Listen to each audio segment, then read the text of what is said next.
ನಗರ ಪ್ರದೇಶಗಳ ಸಾರ್ವಜನಿಕ ಸ್ಥಳಗಳಲ್ಲಿ ಪಾರಿವಾಳಗಳಿಗೆ ಎಲ್ಲೆಂದರಲ್ಲಿ ಆಹಾರ ಧಾನ್ಯಗಳನ್ನು ಹಾಕುವ ಪ್ರವೃತ್ತಿಗೆ ರಾಜ್ಯ ಸರ್ಕಾರ ಈಗ ಅಧಿಕೃತವಾಗಿ ಬ್ರೇಕ್ ಹಾಕಿದೆ.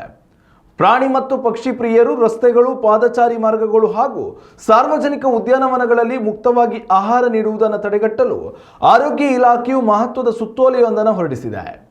ಈ ಹೊಸ ನಿಯಮಗಳ ಪ್ರಕಾರ ಇನ್ಮುಂದೆ ಸಾರ್ವಜನಿಕರು ತಮಗೆ ಇಷ್ಟ ಬಂದ ಜಾಗದಲ್ಲಿ ಪಕ್ಷಿಗಳಿಗೆ ಆಹಾರ ಉಣಿಸುವಂತಿಲ್ಲ. ಇತ್ತೀಚಿನ ದಿನಗಳಲ್ಲಿ ಪಟ್ಟಣಗಳಲ್ಲಿ ಪಾರಿವಾಳಗಳ ಸಂಖ್ಯೆ ಮಿತಿಮೀರಿ ಹೆಚ್ಚುತ್ತಿರುವುದು ನಾಗರಿಕರ ಆರೋಗ್ಯದ ಮೇಲೆ ಗಂಭೀರ ಪರಿಣಾಮ ಬೀರುತ್ತಿದೆ ಎಂದು ತಜ್ಞರು ಎಚ್ಚರಿಸಿದ್ದಾರೆ. ಮುಖ್ಯವಾಗಿ ಪಾರಿವಾಳಗಳ ಹಿಕ್ಕೆ ಹಾಗೂ ಗರಿಗಳಿಂದ ಹರಡುವ ಧೂಳಿನಲ್ಲಿ ಕ್ರಿಪ್ಟೋಕಾಕಸ್ ಫಂಗಸ್ ಮತ್ತು ಹಿಸ್ಟೋಪ್ಲಾಸ್ಮೋಸಿಸ್ನಂತಹ ಮಾರಕ ರೋಗಾಣುಗಳು ಇರ್ತವೆ.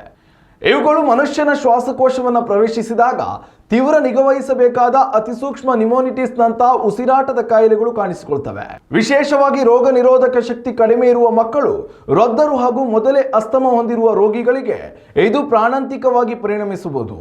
ಹೀಗಾಗಿ ಮುನ್ನೆಚ್ಚರಿಕಾ ಕ್ರಮವಾಗಿ ಸರ್ಕಾರವು ಕೇವಲ ನಿಗದಿತ ಸ್ಥಳಗಳಲ್ಲಿ ಹಾಗೂ ನಿಗದಿತ ಸಮಯವಾದ ಬೆಳಿಗ್ಗೆ 7 ರಿಂದ 9 ಗಂಟೆವರೆಗೆ ಮಾತ್ರ ಆಹಾರ ನೀಡಲು ಅನುಮತಿ ನೀಡಿದೆ.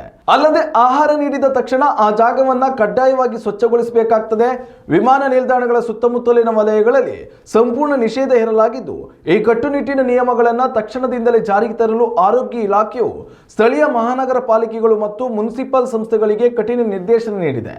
ಸಾರ್ವಜನಿಕರು ಈ ಶಿಸ್ತು ಕ್ರಮಗಳನ್ನು ಪಾಲಿಸುವ ಮೂಲಕ ನಗರದ ಸ್ವಚ್ಛತೆ ಹಾಗೂ ಸಮುದಾಯದ ಆರೋಗ್ಯ ರಕ್ಷಣೆಗೆ ಸಹಕರಿಸಬೇಕೆಂದು ಪಾಲಿಕೆಗಳು ಮನವಿ ಮಾಡಿದೆ. ಉತ್ತಮ ಸಂಸ್ಕಾರಯುತ ಶಿಕ್ಷಣದೊಂದಿಗೆ VSS English medium CBSE school Udupi Muddur. ನರ್ಸರಿಯಿಂದ 10ನೇ ತರಗತಿವರೆಗೆ ಶಿಕ್ಷಣದ ಜೊತೆಗೆ 5 ರಿಂದ 10ನೇ ತರಗತಿವರೆಗಿನ ವಿದ್ಯಾರ್ಥಿನಿಯರಿಗೆ ಉತ್ತಮ ಹಾಸ್ಟೆಲ್ ಸೌಲಭ್ಯವೂ ಇದೆ. ನಿಮ್ಮ ಮಕ್ಕಳ ಪ್ರವೇಶಾತಿಗಾಗಿ ಈ ಸಂಖ್ಯೆಗೆ ಕರೆ ಮಾಡಿ.